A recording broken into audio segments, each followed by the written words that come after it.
हे students, तो मैंने आपको पार्ट 1 में लोकसभा तक पढ़ा दिया था, प्रोटम स्पीकर तक पढ़ा दिया था। Because of some glitch in my laptop तो वो वीडियो मेरा वहीं पे छूट गया था। तो मैं जल्दी से अब सेकंड वीडियो में बना रही हूँ आप लोगों के लिए। तो विदाउट वेस्टिंग एनी टाइम हम लोग रिवाइज़ करते हैं। प्रोटम स्पीकर तक मैंने आपको बता दिया था। प्रोटम स्पीकर हम वही स्पीकर होता है जो आपका जब एक गवर्नमेंट बनता है तो क्या होता है उस टाइम पर ना डिसाइड नहीं कर पाते हैं ये लोग कि हम स्पीकर बनाएंगे किसको। तो एक टेम्पररी बेसिस पे एक स्पीकर को रखा जाता है जिसको प्रोटम स्पीकर बोलते हैं। स्टार्टिंग में रखा जाता है, दैट्स वाई उसके नेम के आगे प्रो टर्म लगा हुआ होता है। ठीक है, अब ये है कि प्रोटम स्पीकर है और हम ये चीज़ ध्यान रखेंगे, मिनिमम स्ट्रेंथ किसी भी सेशन को चलने के लिए कितना होता है 1/10। इसको अपन कोरम बोलते हैं। क्या बोलते हैं? कोरम बोलते हैं, क्योंकि मिनिमम स्ट्रेंथ होता है। सीधा सीधा क्वेश्चन राइज होता है कि मिनिमम स्ट्रेंथ किसी भी पार्लियामेंट के सेशन को चलने के लिए कितना होता है, तो 1/10, दैट मीन्स व्हाट 1/10। ठीक है, ओके। हमने लोकसभा के बारे में देखा, अब हम देखेंगे राज्यसभा के बारे में। राज्यसभा में जो जैसे लोकसभा में हमने पहले पढ़ा था कि लोकसभा में आपका जैसे लोकसभा था तो लोकसभा में यहाँ पे स्पीकर बैठे हैं, स्पीकर के नीचे इधर डिप्टी स्पीकर थे आपके, यहाँ पे हमारा पैनल था जिसमें हमारे 10 लोग होते हैं और इधर मेजर पार्टी बैठी होती है और इधर अपोजिशंस बैठे हुए होते हैं और इस शेप में होता है आपका।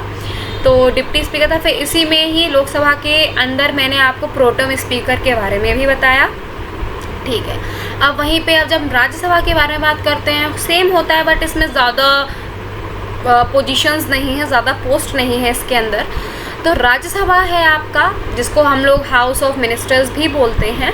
तो राज्यसभा के अंदर जो उसका हेड होता है राज्यसभा का वो कौन होता है? चेयरमैन होता है। और चेयरमैन कौन होता है? वाइस प्रेसिडेंट आपका चेयरमैन होता है। एक लाइन आती है सीधी सीधी, that vice president by default is the chairman of Rajya Sabha. आपके प्रेसिडेंट होते हैं पहले, फिर प्रेसिडेंट के नीचे आपका वाइस प्रेसिडेंट होता है। वाइस प्रेसिडेंट तो वो होता ही होता है, बट उसके साथ में वो राज्यसभा का चेयरमैन भी होता है, ध्यान रखेंगे। फिर चेयरमैन है आपका, चेयरमैन के नीचे डिप्टी चेयरमैन की पोस्ट आती है। और जहाँ पे पैनल में हमारे लोकसभा में 10 लोग थे, वहीं पे राज्यसभा के पैनल में हमारे पास 6 मेंबर्स होंगे। ठीक है, ओके। ये करंट का मैंने यहाँ पे ऐड कर लिया है, ये आपको पता होना चाहिए बिकॉज ये पार्लियामेंट से रिलेटेड है, इसलिए मैंने यहाँ पे करंट ऐड करी है। तो जो हमारी अभी नई पार्लियामेंट बनी है, हम सभी जानते हैं नई पार्लियामेंट हमारी किस डेट को बनी थी। ये 28 मई 2023 को इसका इनाग्रेशन हुआ था। बनाया किसने था? आर्किटेक्चर कौन रहे हैं? दैट इज़ इम्पॉर्टेंट, विमल पटेल हमारे आर्किटेक्चर रहे थे। वहीं पे सेंट्रल विस्टा प्रोजेक्ट के अंदर ये बनाया गया है, ध्यान रखेंगे। और यहाँ पे बैठने के लिए जो लोकसभा में सीट्स बनाई गई हैं वो 888 है। इसका ये मतलब नहीं है कि 888 मेंबर्स हैं, इसका मतलब ये होता है कि लोकसभा की जब प्रोसीडिंग्स हो रही होगी तो ज़्यादा से ज़्यादा लोग इसमें बैठेंगे। तो 888 लोग इसमें लोकसभा की सीट्स हैं। वहीं पे जो राज्यसभा की सीट है वो 384 है। और इसमें जो स्थापित हुआ है इसको हम लोग संघोल बोलते हैं। संघोल स्थापित किया गया है नई पार्लियामेंट में। इसमें खास बात यह है कि संघोल के ऊपर किसकी प्रतिमा है। ठीक है, क्वेश्चन अराइज यहाँ पे ऐसे हो जाएगा कि संघोल के ऊपर किसकी इमेज है या किसका जो फॉर्मेशन है वो किसकी है, किसकी प्रतिमा है। तो वो आपकी नंदी की प्रतिमा है। नंदी कौन थे आपके? शिव जी जिनके साथ आते थे, याद है ना, नंदी, वो हैं आपके नंदी महाराज, ध्यान रखेंगे। अब पार्लियामेंट से 2 क्वेश्चन और अराइज होते हैं कि जो लोकसभा की शेप ली गई है या फिर जो राज्यसभा की शेप ली गई है वो कैसे ली गई है। तो एक आपकी शेप है लोटस जैसी और एक किसी की शेप है आपकी पीकॉक जैसी।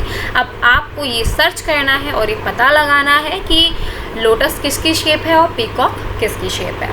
ठीक है, ये मतलब न्यू पार्लियामेंट से रिलेटेड थोड़ा सा करंट अफेयर था जो शायद आ सकता है, इसलिए मैंने आपको पढ़ा दिया।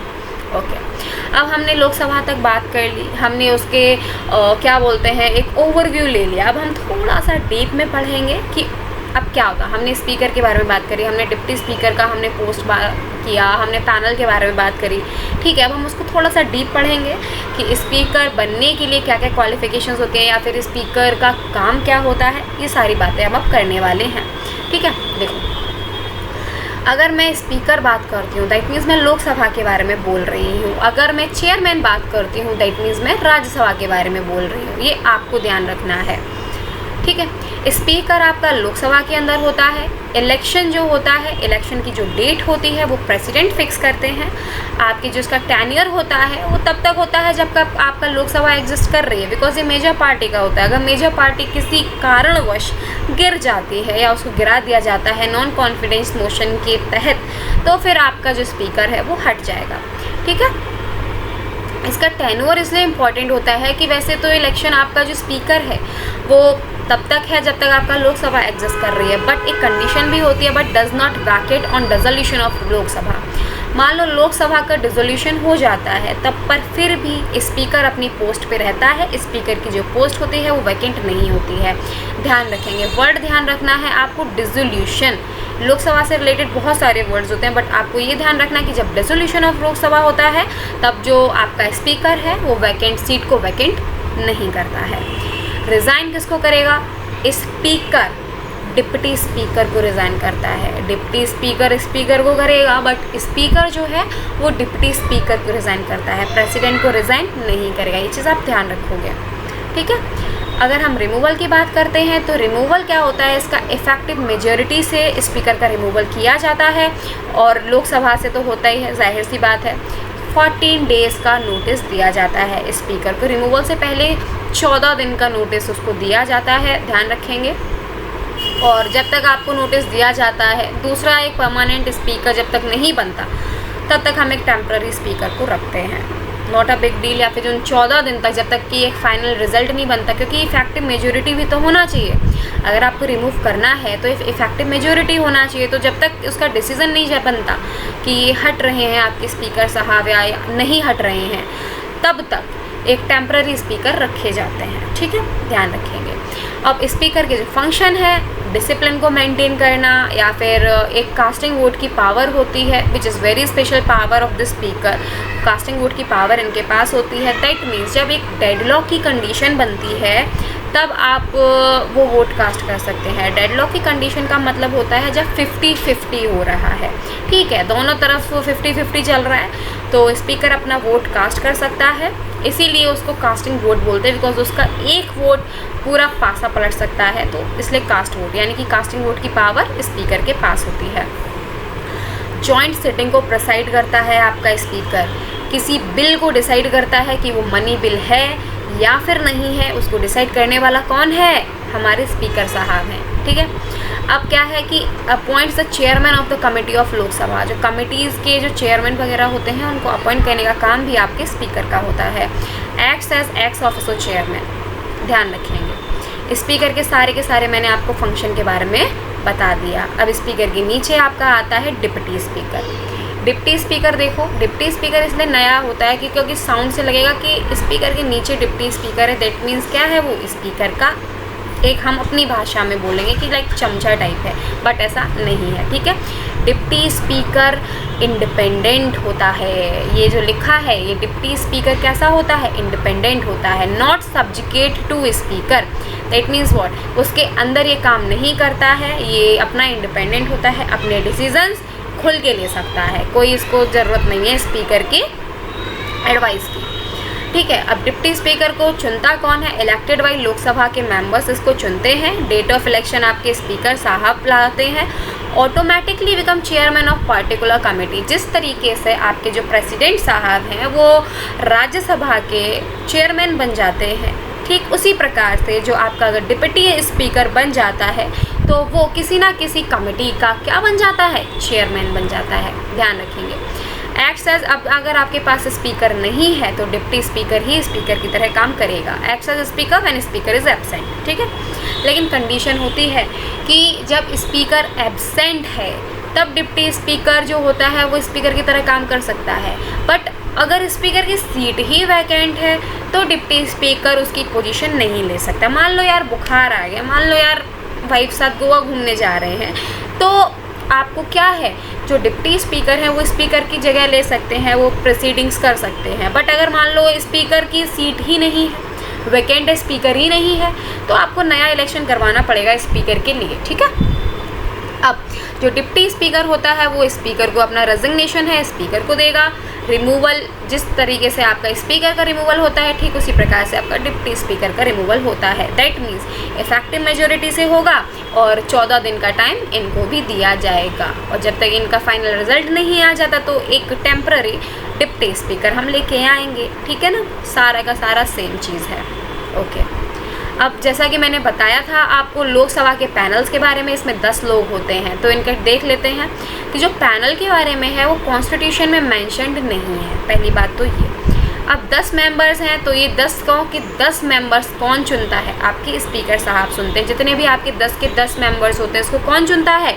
स्पीकर सेलेक्ट करेगा। ठीक है, अब preside only one speaker and deputy speaker absent. अब क्या होता है ना, पैनल वैसे तो यार हम लोग जब नॉर्मल हम लोग लोकसभा की प्रोसीडिंग्स देखते हैं तो हम लोग देखते हैं कि मतलब स्पीकर भी बैठे होते हैं, डिप्टी स्पीकर भी होते हैं और जितने भी पैनल में लोग होते हैं कुछ ना कुछ मतलब करते रहते कुट जैसा कुछ। ठीक है, तो लेकिन अब इनका जो मेन काम होता है वो तो कर ही रहे हैं, बट अब ये चीज़ है कि ये कब प्रिसाइड कर सकते हैं आपकी मीटिंग्स को, तब आपके प्रिसाइड कर सकते हैं आपके सेशन को या मीटिंग को जब आपका स्पीकर भी नहीं हो और आपके डिप्टी स्पीकर भी नहीं हो। कंडीशन अराइजेज कि वैकेंट नहीं होना चाहिए, एब्सेंट होना चाहिए। वर्ड्स प्लीज़ ध्यान रखना क्योंकि वो वर्ड्स में आपको एग्ज़ाम वाले घुमाएंगे। जब स्पीकर और डिप्टी स्पीकर एब्सेंट हैं तब ये काम करेगा। अगर डिप्टी स्पीकर वैकेंट है तो ये काम नहीं करेंगे तो नया इलेक्शन होगा। वैकेंट और एब्सेंट में डिफरेंस है, उस डिफरेंस को समझो अच्छे से। ठीक है, can not preside if office is vacant लिखा है ना, अगर वैकेंट है तो प्रिसाइड नहीं करेंगे, एब्सेंट है तो प्रिसाइड कर देंगे। एब्सेंट तो हर कोई होता है ना, कभी कभी हम क्लासेस में एब्सेंट कर देते हैं। देखो क्या होता है ना, कभी क्लास को हमने कर दिया, क्लास नहीं गई मैं तो वो क्या होगा, मैंने एब्सेंट कर दिया।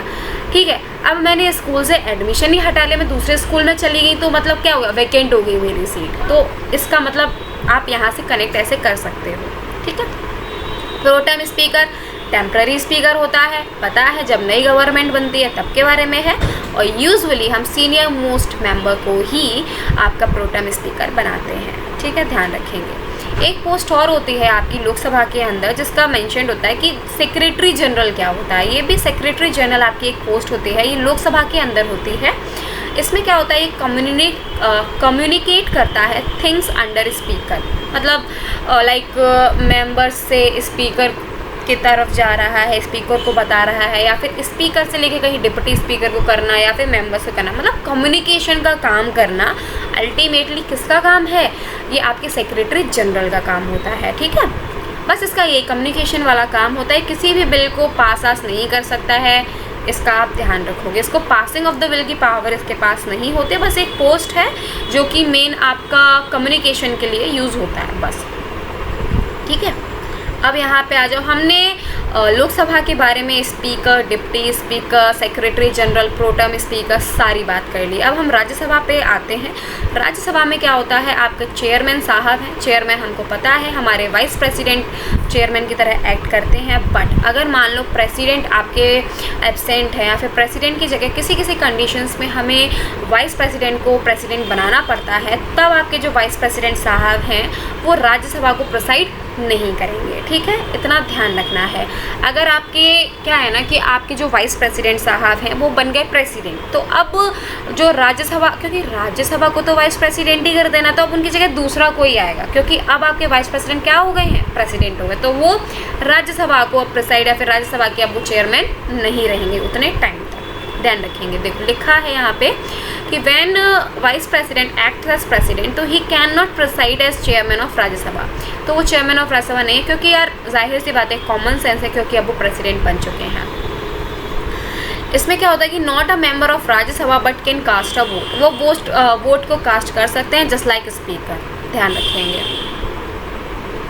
ये सीधी सीधी लाइन देता है एग्जाम में, आप कंफ्यूज होते हो कि यार चेयरमैन है तो मेंबर भी होगा, बहुत सीधी सीधी लाइन होती है। इसमें मैं भी काफ़ी कंफ्यूज होती थी, बट आपको क्या करना है, लेकिन हमें ना ज़्यादा सोचना नहीं होता, हमको सिंपल यार जैसे हमारी लक्ष्मीकांत में लाइनें हैं ना वो एज इट इज़ छाप देते हैं। बस आपको ध्यान रखना है कि यार not a member of Rajya Sabha but can cast a vote, vote दे सकता है, राज्यसभा का मेंबर नहीं होगा वो उस टाइम पे, सिंपल है।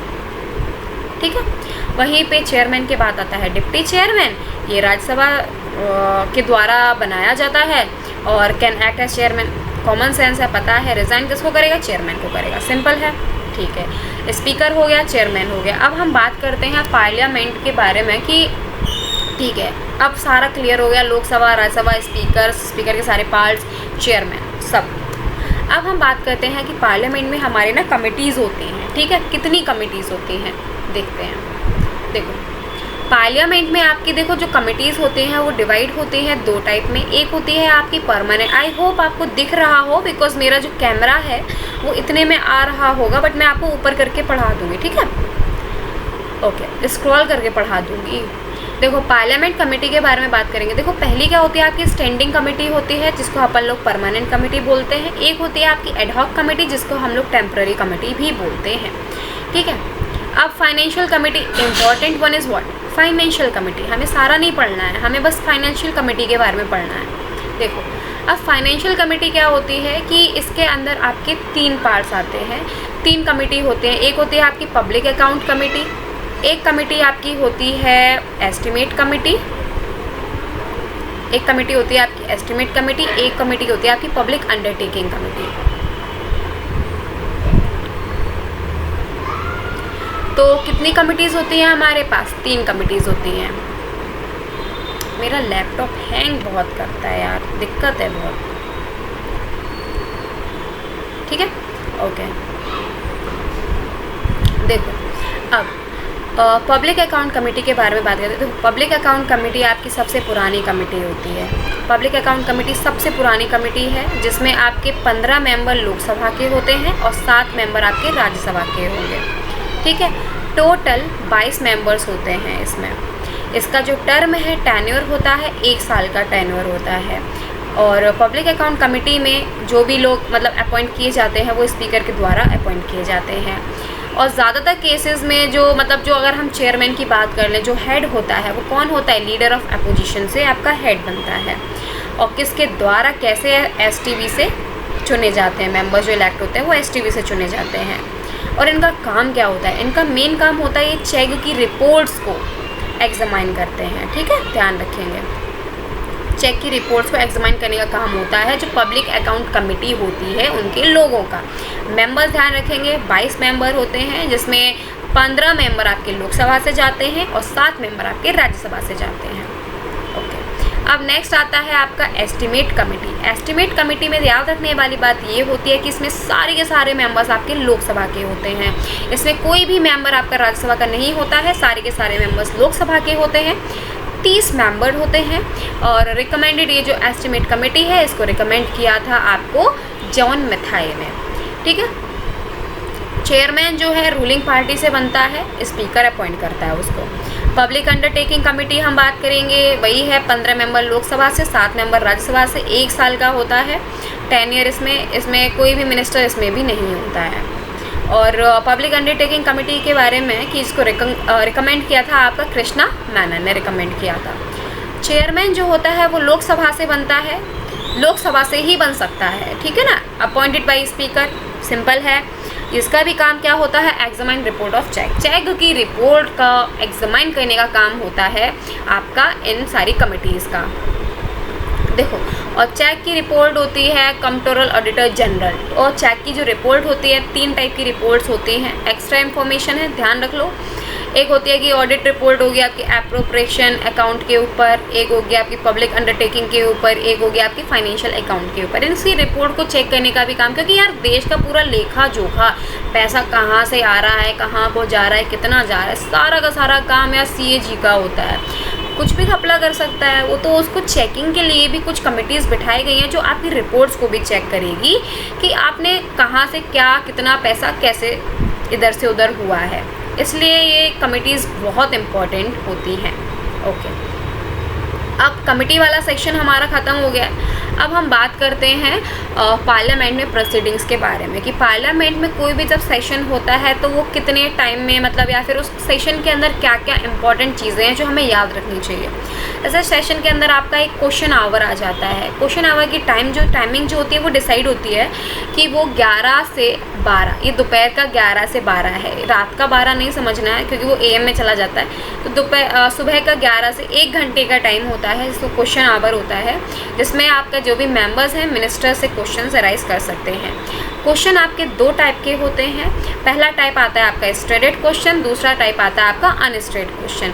स्टैंडर्ड क्वेश्चन में क्या होता है कि इसमें क्या होता है ना कि सिर्फ और सिर्फ आपको ओरल आंसर ही देना पड़ता है, जिसके ऊपर आपका जो कोई भी मेंबर है वो सप्लीमेंट्री क्वेश्चन और पूछ सकता है, और भी सप्लीमेंट्री क्वेश्चन वो पूछ सकता है, ठीक है ना, मतलब एक क्वेश्चन के ऊपर और क्वेश्चन पूछ लिए। अनस्टैंडर्ड क्वेश्चन में क्या होता है, इस पर आप क्या होता है कि जो मेंबर है वो सप्लीमेंट्री क्वेश्चन नहीं पूछ सकता। मैंने आपसे कहा तुम्हारा नाम क्या है, यही क्वेश्चन रहेगा मेरा, बट अगर मैंने कहा कि यार मुझे तो स्टैंडर्ड क्वेश्चन पूछना है, मैं कहूँगी तुम्हारा नाम क्या है, कौन सी क्लास में पढ़ते हो, कितनी एज है, तो मैं ये पूछूंगी आपसे क्वेश्चन पे क्वेश्चन। और अनस्टैंडर्ड क्वेश्चन में एक क्वेश्चन है तो बस एक ही क्वेश्चन है, उसके अंदर मैं आपने जो आंसर दिए उस पर मैं सप्लीमेंट्री क्वेश्चन आप पे नहीं पूछ सकती हूँ। और अनस्टैंडर्ड क्वेश्चन में हमें सिर्फ और सिर्फ रिटन आंसर मिलता है, और स्टैंडर्ड क्वेश्चन में हमें ओरल आंसर मिलता था, सिंपल। थर्ड टाइप आता है आपका शॉर्ट नोटिस क्वेश्चन। समझ में आ रहा होगा आपको, आई होप, और धीरे धीरे पढ़ा देती हूँ मैं आपको, बस आपको ना इसको रिवाइज करना, आपको सुनना है। PDF में आपको प्रोवाइड करवा रही हूँ, प्रिंट आउट निकलवा लो, लिखने का टाइम नहीं है आपके पास, आप प्रिंट आउट निकलवा लो, या फिर वैसे कायदे में तो देखो प्रिंट आउट निकलवा लो, 3 पेज हैं, और फिर क्या करो, मेरा जो वीडियो है वो चलाओ, लीड लगाओ, और जो पेज है, ये जो मैं आपको पेज प्रोवाइड करवाऊँगी, इसको देखो, और बस आपको सुनना है, बस और कुछ नहीं करना है। 2-3 बार सुनोगे ना, आपको अपने आप चीज़ें रिवाइज हो जाएंगी, ठीक है। और मैं यहाँ आपको रिवाइज करवा रही हूँ, मैं आपको समझा नहीं रही हूँ। एक रिवीजन करवाने में और एक चीज़ें समझाने में होता है टाइम। मैं थोड़ा थोड़ा कोशिश करें कि मैं आपको समझा दूँ, बट अल्टीमेटली मेरा मेन फोकस आपके रिवीजन के ऊपर है, ओके। अब आपका थर्ड टाइप आता है short notice question. Short notice question में क्या होता है कि अर्जेंट क्वेश्चंस हम जो अर्जेंटली पूछते हैं उसको शॉर्ट नोटिस क्वेश्चन में लेके आते हैं। और ये क्या होता है कि हम इसमें ना नोटिस दिया जाता है, सिर्फ 10 दिन पहले नोटिस दे दिया जाएगा कि हम आपसे ना शॉर्ट नोटिस क्वेश्चंस आपसे पूछने वाले हैं या पूछ रहे हैं, ये क्वेश्चंस हैं।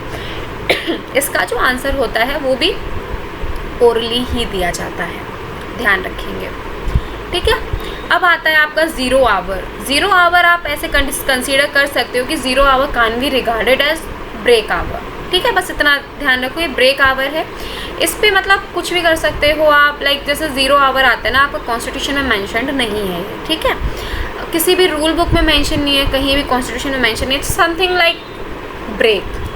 अब मेरे को क्वेश्चन आपसे पूछना है, आपको बताना नहीं बताना, कोई भी कंपल्सेशन नहीं है, कोई भी आप पे बंदिशें नहीं है कि आपको आंसर देना ही देना है, आपको क्वेश्चन पूछना ही पूछना है, ऐसा कुछ भी नहीं। आपको जो करना है वो आप करो, क्योंकि एक क्वेश्चन आवर के बाद स्टार्ट होता है, और क्वेश्चन पूछने तो पूछ सकते हो because it is a 0 hour, ध्यान रखेंगे।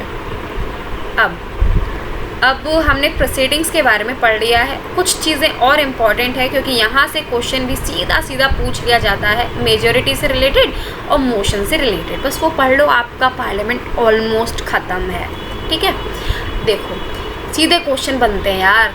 देखो मेजॉरिटी के बारे में हम बात करेंगे। मेजॉरिटी क्या होती है, लाइक कि मेजॉरिटी के देखो टाइप होते हैं। हम नहीं कहते कि जैसे कि मान लो मैंने घर पे परमिशन ली कि पापा मैं गोवा चली जाऊँ।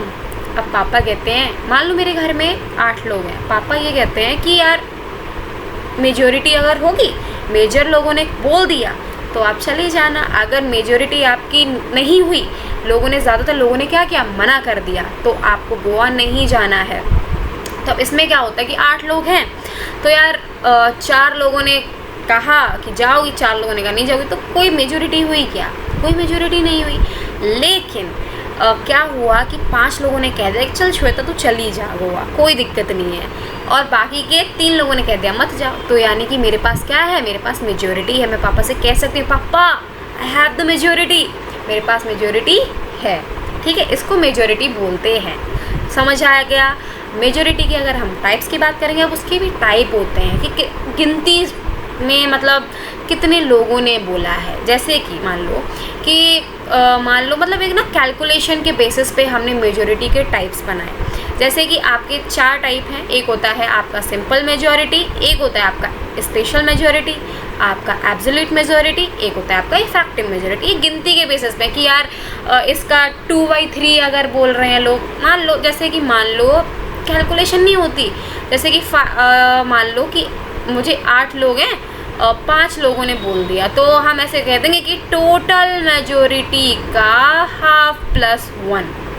5 के लिए हमने डिफाइन कर दिया, इसको टाइप दे दिया। मैंने कहा टोटल मेजॉरिटी का 2/3 इतना, उसको टाइप दे दिया। कुछ टाइप होते हैं, उसको मतलब अलग अलग टाइप में हमने मेजॉरिटी को डिफाइन कर दिया है। Simple, okay. देखो अब पास कैसे होता है, पार्लियामेंट में जो बिल पास होते हैं सिंपल मेजॉरिटी से पास होंगे। स्पीच ऑफ में देखो मेजॉरिटी के बारे में अगर आपको समझ नहीं आया है तो मेरे को बता देना, मेरे को व्हाट्सएप पे मैसेज कर देना, मैं आपको सिंपल सा एक यूनिक वीडियो बना के, आपको शॉर्ट वीडियो बना के आपके नंबर पे ही आपको सेंड कर दूँगी, ठीक है। ज़्यादा वीडियो बड़ी ना हो जाए इसलिए मैं आपको कम समझा रही हूँ, ठीक है। देखो स्पीच ऑफ प्रेसिडेंट भी सिंपल मेजॉरिटी से पास होगी। Formation of government at centre वो एब्सोल्यूट मेजॉरिटी से बनता है। वहीं पे रिमूवल ऑफ प्रेसिडेंट की अगर आप बात करते हो तो वो भी स्पेशल मेजॉरिटी से ही आपका प्रेसिडेंट रिमूव होता है। स्पेशल मेजॉरिटी से आपके प्रेसिडेंट साहब रिमूव होंगे, आपके सुप्रीम कोर्ट के जज रिमूव होंगे, हाई कोर्ट के जज रिमूव होंगे, और इलेक्शन कमीशन के जो हेड हैं वो भी आपके स्पेशल मेजॉरिटी से रिमूव होते हैं, ध्यान रखेंगे, ठीक है। अब देखो अब हम बात करते हैं मोशन और रेजोल्यूशन के बारे में। देखो अब क्या है, मोशन और रेजोल्यूशन क्या होता है कि यार मोशन क्या है कि मोशन का मतलब क्या होता है कि seeks attention of the house. Motion लाया क्यों जाता है, मोशन लाता कौन है, आपका मेंबर ऑफ पार्लियामेंट लेके आता है। और वो भी क्यों लेके आता है कि यार आप पार्लियामेंट के लिए, वो कह रहा है कि यार पार्लियामेंट वालों इस मुद्दे पे भी ध्यान दे दो, कहने की बात है। बट मैं जब आप मोशन में आपको समझाऊंगी तब आपको समझ आएगा। देखो मोशन का सबसे प्यारा एग्जांपल आप ले लो, नो कॉन्फिडेंस मोशन होता है। नो कॉन्फिडेंस मोशन मतलब जैसे कि मतलब अपोजिशन पार्टी है, अब वो ये चाह रही है, वो मेजर पार्टी से कहती है कि यार आप ये प्रूव करो कि आपके पास मेजॉरिटी है, just prove me that you have the majority. तब हम कहेंगे कि अब इसके लिए एक मोशन लाया जाता है, वो मोशन क्या कहलाता है, नो कॉन्फिडेंस मोशन। ऐसे ध्यान रख लो, मतलब कुछ चीज़ें हैं जिसके लिए एक मुद्दा उठाने के लिए पार्लियामेंट में हम मोशन लेके आते हैं, जो कि एक बड़े लेवल पे होता है, ठीक है। छोटे मोटे क्वेश्चंस तो आते रहते हैं, जो मोशन अगर अराइज होता है तो वो एक बिग आपका टॉपिक बन जाता है, तो जिसको सब ध्यान से देखते हैं। इसीलिए यहाँ पे लिखा गया है seeks attention of the house, that is why. जब आपका मोशन पास हो जाता है तो वो रेजोल्यूशन बन जाता है, ठीक है। Motion pass then resolution. Motion के टाइप होते हैं, मोशन आपके बहुत टाइप के होते हैं, सारे टाइप पढ़ने की ज़रूरत नहीं है, गिने चुने मोशन हैं जो मैं आपको यहाँ पे पढ़ाऊँगी। वैसे तो बेसिकली 8 टाइप के होते हैं। ज़्यादातर मोशन आपके लोकसभा में ही लाए जाते हैं, ज़्यादातर मोशन, जैसे कि प्रिविलेज मोशन है, ये भी आपका इसको मेंशन नहीं है इसमें, जैसे कि नो कॉन्फिडेंस मोशन है, ये भी आपका लोकसभा में लाया जाता है। एडजर्नमेंट मोशन होता है, ये आपका लोकसभा में लेके आया जाता है, ऐसे है। प्रिविलेज मोशन क्या होता है कि मेंबर किसी मिनिस्टर के अगेंस्ट लेके आता है, प्रिविलेज मोशन। मेंबर किसी मिनिस्टर के अगेंस्ट लेके आता है प्रिविलेज मोशन, ठीक है। ये होता है when minister gives wrong fact, देख लेना, आपको PDF प्रोवाइड करवाए जाएंगे, देख लेना। नो कॉन्फिडेंस मोशन भी, नो कॉन्फिडेंस मोशन पूरा एंटायर काउंसिल ऑफ मिनिस्टर के लिए आता है, यानी कि पूरी की पूरी मेजर पार्टी के लिए आता है। और इसलिए इसमें इम्पॉर्टेंट है क्योंकि इसमें अगर जो अपोजिशन पार्टी है वो जीत जाती है तो जो गवर्निंग पार्टी है, जो मेजर पार्टी है, वो पूरी गवर्नमेंट उसकी हट जाएगी, मतलब सरकार ही गिर जाएगी, ठीक है। इसको एडमिट करने के लिए भी कम से कम 50 लोगों की रजामंदी की ज़रूरत होती है लोकसभा में। प्रूव करो कि बहुमत है, हमने बता दिया। इसमें क्या होता है ना, इसमें एक फ्लोर टेस्ट होता है। फ्लोर टेस्ट किस लिए किया जाता है, मेजॉरिटी को प्रूव करने के लिए किया जाता है। एडजर्नमेंट मोशन है, अर्जेंट मैटर पे डिस्कशन करना है, एडजर्नमेंट मोशन है, इसमें भी 50 लोगों के ही चाहिए होती है, बट इसमें सरकार वगैरह नहीं गिरती है। प्रिविलेज मोशन में सरकार नहीं गिर रही है, एडजर्नमेंट मोशन में सरकार नहीं गिरती है, ये चीज़ है। आपको दिख नहीं रहा होगा यार, है ना, तो रुक जा मैं इसको सेट करती हूँ। मैं आपको चलो समझा रही हूँ, समझा तो रही हूँ ना, सुनाई तो दे ही रहा होगा, ऊपर कर लेती हूँ। तो एडजर्नमेंट मोशन क्या होता है, अर्जेंट मोशन पे डिस्कशन के लिए अपन एडजर्नमेंट मोशन लेके आते हैं। फिर एक सेंशर मोशन आता है, थैंक्स मोशन आता है। थैंक्स मोशन में आपकी सरकार गिर सकती है, क्योंकि इसमें क्या होता है ना कि ये लोकसभा में तो होता है, क्योंकि प्रेसिडेंट एड्रेस करता है ना, प्रेसिडेंट एड्रेस कर रहा है तो स्टार्ट और एंडिंग सेशन में होता है ये, ठीक है। जब सेशन आपका स्टार्ट हो रहा है तब थैंक्स मोशन होगा, जब सेशन आपका एंड हो रहा है तो थैंक्स मोशन होगा। इसको पास होना ही होता है, वरना आपकी गवर्नमेंट की हार मानी जाती है, ठीक। सेंशर मोशन होता है, ये आप किसी इंडिविजुअल के लिए या ग्रुप ऑफ मिनिस्टर्स के लिए, एंटायर काउंसिल ऑफ मिनिस्टर्स के लिए आप अगेंस्ट में ला सकते हो, और इसमें सेंशर मोशन में आपकी सरकार भी गिर सकती है, या लोकसभा लोकसभा डिसॉल्व नहीं होती है। थैंक्स मोशन में गिर सकती है, और आपका एक दूसरा मोशन कौन सा होता है, नॉन कॉन्फिडेंस मोशन, उसमें गिर सकती है। वैसे किसी मोशन में कोई सरकार वरकार गिरने का कोई भी सीन नहीं होता है, ध्यान रखेंगे। जब अपन बिल की बात करेंगे तो बिल यार पब्लिक बिल है, प्राइवेट मेमो बिल है, मनी बिल है, कॉन्स्टिट्यूशन अमेंडमेंट बिल है, डिफरेंट टाइप के आपके बिल होते हैं, ठीक है।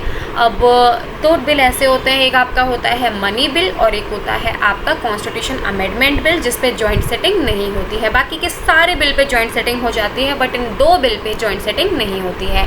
और हमने आपको आगे पढ़ाया है कि आपका बिल मनी बिल है या नहीं, वो कौन डिसाइड करता है, आपका स्पीकर डिसाइड करता है। ये इम्पॉर्टेंट है, इसकी स्टेप्स आ जाती हैं कि कौन सी रीडिंग में क्या होता है, ये भी देख लेते हैं। जब आपका कोई भी ऑर्डिनरी बिल पास होता है तो इसमें ना रीडिंग्स होती हैं। ऑर्डिनरी बिल जो आपका पास होता है वो किसी भी हाउस से आप इनिशिएट कर सकते हो, मतलब किसी भी हाउस से आप ला सकते हो, लोकसभा से आया या फिर राज्यसभा से आया, कोई मतलब नहीं बनता। तो इसकी पहली रीडिंग होती है, इसकी दूसरी रीडिंग होती है, इसकी तीसरी रीडिंग होती है, फिर ये दूसरे हाउस में जाता है। यानी कि अगर लोकसभा में आया है तो पहले 3 रीडिंग्स होंगी, फिर राज्यसभा में जाएगा, कि आप भी देख लो। राज्यसभा में आया है तो भी 3 रीडिंग्स होंगी, फिर दूसरे हाउस में जाएगा लोकसभा में, कि आप भी देख लो। दैन ये दोनों हाउस से जब पास होता है तभी प्रेसिडेंट के पास जाता है। तो पहली रीडिंग में क्या होता है कि पहली रीडिंग में क्या नहीं होता है, ये आपके लिए इम्पॉर्टेंट है। पहली रीडिंग में आपका डिस्कशन नहीं होगा, ठीक है, ये ध्यान रखें। कोई अमेंडमेंट, कुछ भी डिस्कशन कुछ नहीं होता। पहली रीडिंग में सिर्फ और सिर्फ क्या होता है ना, गैजेट में पब्लिश कर दिया जाएगा, या फिर आपका किसी मेंबर या मिनिस्टर इसको इंट्रोड्यूस करेगा, दैट्स इट। इतना ही होता है पहली रीडिंग में, डिस्कशन नहीं होता है। अब सेकंड रीडिंग में देखेंगे, सेकंड रीडिंग में डिस्कशन होता है यार, ये इंपॉर्टेंट है। डिस्कशन कौन सी रीडिंग में होगा, सेकंड रीडिंग में, पहली रीडिंग में डिस्कशन नहीं होगा। सेकेंड रीडिंग में डिस्कशन हुआ, अब ये जाएगा आपके कहाँ पे जाता है, देखो, bill moved to selected committee, committee के पास एक कमिटी बनाई जाती है, वहाँ पे बिल जाता है। कुछ लोगों की कमेटी बनाई जाती है, मैं आपको नीचे पढ़ाऊंगी कि सिलेक्ट कमेटी क्या होती है। तो सिलेक्ट सेकंड रीडिंग के बाद सिलेक्ट कमेटी पे जाता है, देखो ऐसे याद रख लो, सेकंड हुई उसके बाद सिलेक्ट कमेटी के पास गया, अब डिस्कशन हो गया, अब सिलेक्ट कमेटी के पास जाएगा जहाँ पे डिस्कशन भी होगा, जहाँ पे वोट भी होगा, जहाँ पे अमेंडमेंट भी होंगे, सब होगा वहाँ पे। ये जो भी सारी चीज़ें करती हैं, दैट मीन्स क्वेश्चन आता है कि यार आपके नॉर्मल बिल में अमेंडमेंट कौन करता है, वोट कौन करता है, तो ये सब की सभी आपके सिलेक्ट कमेटी के मेंबर्स करते हैं और सेकंड रीडिंग में करते हैं। अब जब सारा हो गया, अब थर्ड रीडिंग में आ जाएगा आपका, जिसमें कोई थर्ड रीडिंग में सिंपल क्या होता है, सिंपल आपका बस पास होना होता है। फर्स्ट रीडिंग में सिंपल गैजेट में इंट्रोड्यूस करवाना होता है और थर्ड रीडिंग में सिंपल पास करवाना होता है, यानी कि जो भी मेन काम होते हैं वो सारे के सारे आपके सेकेंड रीडिंग में ही होते हैं। ध्यान रखिए, क्योंकि सेकेंड रीडिंग में आपका डिस्कशन हो रहा है, डिस्कशन के बाद ही सेकेंड रीडिंग के अंतर्गत ही, सेकेंड रीडिंग के अंदर ही वो सिलेक्ट कमेटी के पास जाता है आपका बिल, जिसमें डिस्कशन हो गया, वोट हो गया, अमेंडमेंट हो गया, सारे के सारे तभी होते हैं। और थर्ड रीडिंग में आपका बस पास करवाना होता है, एक फॉर्मेलिटी होती है बस। अब बस दूसरे हाउस में, फिर दूसरे हाउस में चला जाता है, दूसरे हाउस में भी सेम प्रोसेस होता है, फिर आपका प्रेसिडेंट के पास चला जाता है, प्रेसिडेंट उसको पास कर देता है। अपनी वीटो पावर अगर प्रेसिडेंट को यूज़ करनी है तो उसको यूज़ करेगा, अदरवाइज बिल को पास ही कर देता है। ठीक है, अब सिलेक्ट कमेटी क्या होती है, देखो सिलेक्ट कमेटी का मतलब ये होता है कि मतलब जहाँ से भी बिल इनिशिएट हुआ है, जैसा कि मैंने आपको पहले बताया कि या तो लोकसभा से इनिशिएट होगा या राज्यसभा से इनिशिएट होगा, जहाँ से भी इनिशिएट हुआ वहाँ के मेंबर्स जो होते हैं, कुछ सिलेक्टेड मेंबर्स बनते हैं, उसे सिलेक्ट कमेटी बोलते हैं। एक जॉइंट कमेटी होती है जिसमें लोकसभा राज्यसभा दोनों के मेंबर्स होते हैं, इसकी ज़रूरत नहीं है आपको याद रखने की। अब कुछ इम्पॉर्टेंट पॉइंट हैं वो याद रख लो कि इम्पॉर्टेंट पॉइंट में आता है आपका ये जो टेन्योर है, राज्यसभा का टेन्योर होता है 6 साल का, याद रखना, राज्यसभा 6 साल, और जो लोकसभा का टेन्योर होता है वो होता है 5 साल का, ध्यान रखेंगे। और ये ध्यान रखेंगे कि 1/3 member retired after every second year, यानी कि हर 2 साल में 1/3 मेंबर रिटायर हो रहे हैं, ये ध्यान रखना है आपको। हर 2 साल में 1/3 मेंबर रिटायर होते हैं। और राज्यसभा में जो टेन्योर होता है वो 6 साल होता है। लोकसभा में जो मिनिस्टर्स का टेन्योर होता है, यानी कि जो मेंबर ऑफ लोकसभा का टेन्योर होता है वो 5 साल का होता है। ठीक, मैंने ऑलमोस्ट सारी चीज़ें आपको पढ़ाई हैं। बिल के बारे में थोड़ी सी जानकारी आपको और लेनी चाहिए मेरे अकॉर्डिंग, तो अगर आप मेरे को बता देना तो मैं बिल के ऊपर भी 1-2 मिनट या 3 मिनट का वीडियो बना दूँगी। बाकी तो यार पूरा पार्लियामेंट ऑलमोस्ट डन है। बिल हो गया या और भी कुछ इंपॉर्टेंट पॉइंट्स हो गए जो रह गए हैं वो मैं आपको पढ़ा दूँगी सेकेंड वीडियो में और लाके, ठीक है। और अगर आपको कोई और टॉपिक भी पढ़ना है तो मेरे को बता देना, मैं आपको रिवाइज़ करवा दूँगी। PDF चाहिए तो मेरे व्हाट्सएप नंबर पे मेरे को मैसेज कर देना, मैं आपको फ्री PDF आपको प्रोवाइड करवा दूँगी। बस आप रिवाइज़ करो और रिवाइज़ करो, ठीक है। चलो, थैंक यू।